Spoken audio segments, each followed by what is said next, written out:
திருநெல்வேலி மாவட்டத்தில் மிக முக்கியமான சுற்றுலா தளமான மணிமுத்தாறில் 40 லட்சம் ரூபாய் மதிப்பீட்டில் கட்டப்பட்டுள்ள பூங்கா முறையாக கட்டமைக்கப்படாமல் முறையாக பராமரிக்கப்படாமலும் பயன்படாமல் போகும் நிலையில் உள்ளது.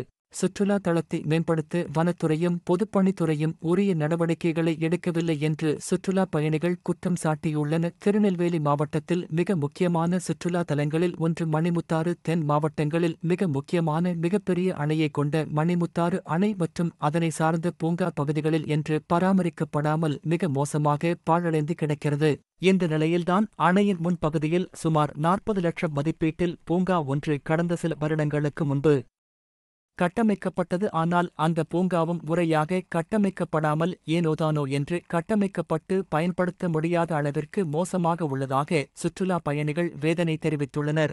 அத்துடன் கட்டமைக்கப்பட்ட அந்த பூங்காவும் முறையாக பராமரிக்கப்படாமல் புதர் மண்டி சுற்றுலா பயணிகள் பயன்பாட்டிற்கு ஏதுவாக இல்லாமல் போய் உள்ளது. இதனால் வேதனை அடைந்துள்ள சுற்றுலா பயணிகள் உரிய நடவடிக்கை மேற்கொண்டு சுற்றுலா தலங்களை மேம்படுத்த வேண்டும் என்றும் கோரிக்கை விடுத்துள்ளனர்.